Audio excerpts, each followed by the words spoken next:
एक महत्वपूर्ण सत्र का प्रारंभ हो रहा है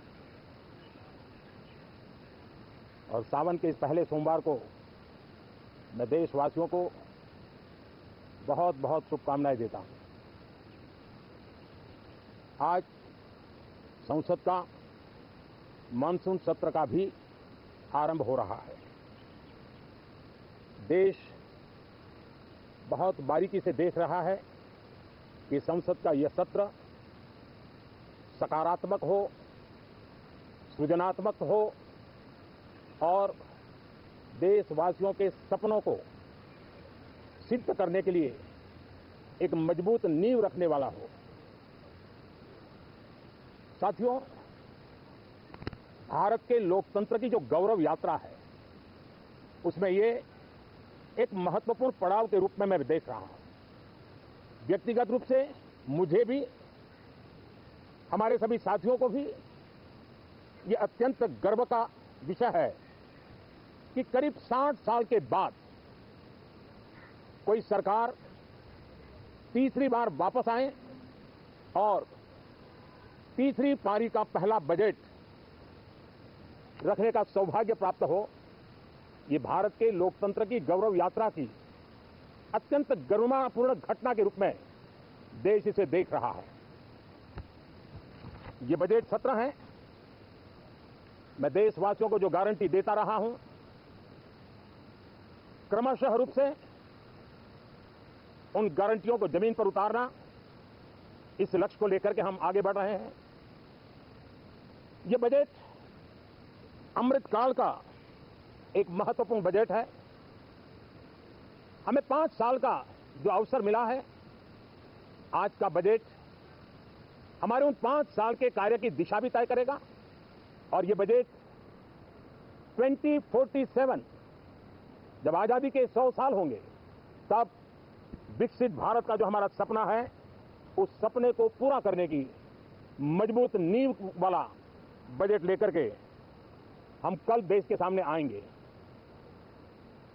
हर देशवासी के लिए एक गर्व की बात है कि भारत बड़ी इकोनॉमी वाले देशों में सबसे तेज गति से आगे बढ़ने वाला देश है। गत 3 वर्षों में लगातार 8% ग्रोथ के साथ, 8% ग्रोथ के साथ हम आगे बढ़ रहे हैं, हम ग्रो कर रहे हैं।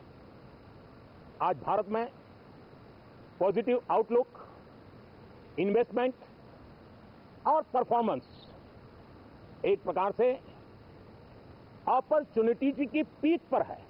ये अपने आप में भारत की विकास यात्रा का एक अहम पड़ाव है। साथियों, मैं देश के सभी सांसदों से, किसी भी दल के क्यों न हो, मैं आज आग्रहपूर्वक कहना चाहता हूं कि हम गत जनवरी से लेकर के हम लोगों के पास जितना सामर्थ्य था, उस सामर्थ्य को लेकर के जितनी लड़ाई लड़नी थी लड़ ली। जनता को जो बात बतानी थी बता दी। किसी ने राह दिखाने का प्रयास किया, किसी ने गुमराह करने का प्रयास किया, लेकिन अब वो दौर समाप्त हुआ। देशवासियों ने अपना निर्णय दे दिया। अब चुने हुए सभी सांसदों का कर्तव्य है, सभी राजनीतिक दलों की विशेष जिम्मेवारी है कि हमने दल के लिए जितनी लड़ाई लड़नी थी लड़ ली। अब आने वाले 5 वर्ष के लिए हमें देश के लिए लड़ना है, देश के लिए जूझना है, एक और नेक बनकर के जूझना है।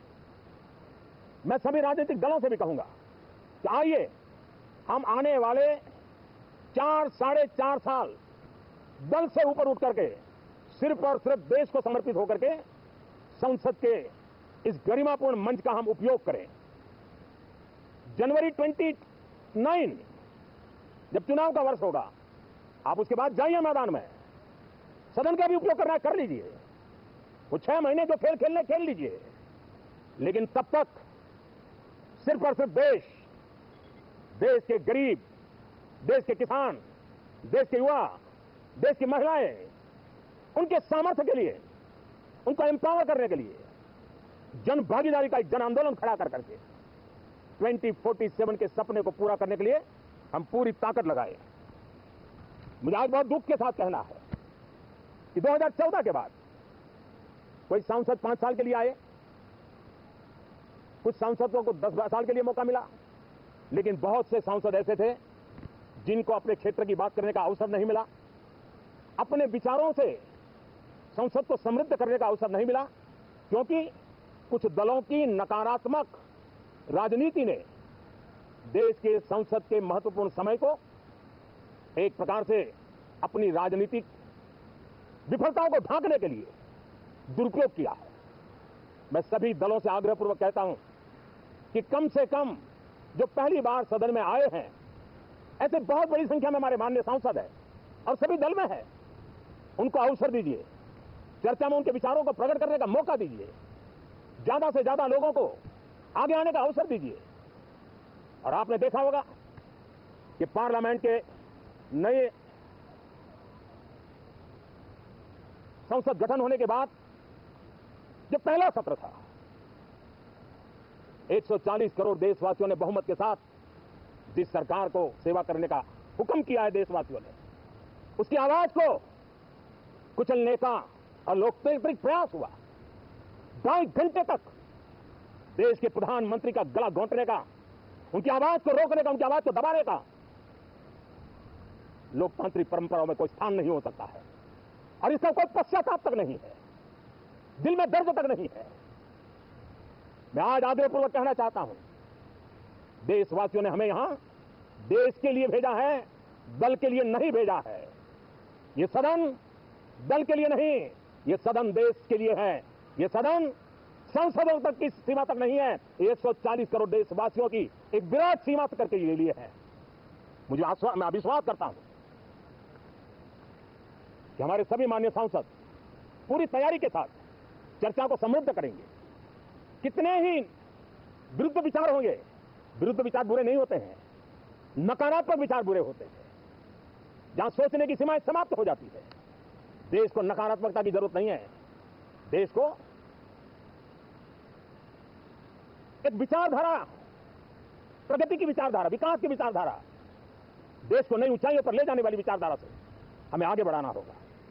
मैं पूरा आशा करता हूं कि हम लोकतंत्र के इस मंदिर का भारत के सामान्य मानवीय की आशा आकांक्षाओं को पूर्ण करने के लिए सकारात्मक रूप से उपयोग करेंगे। बहुत बहुत धन्यवाद साथियों।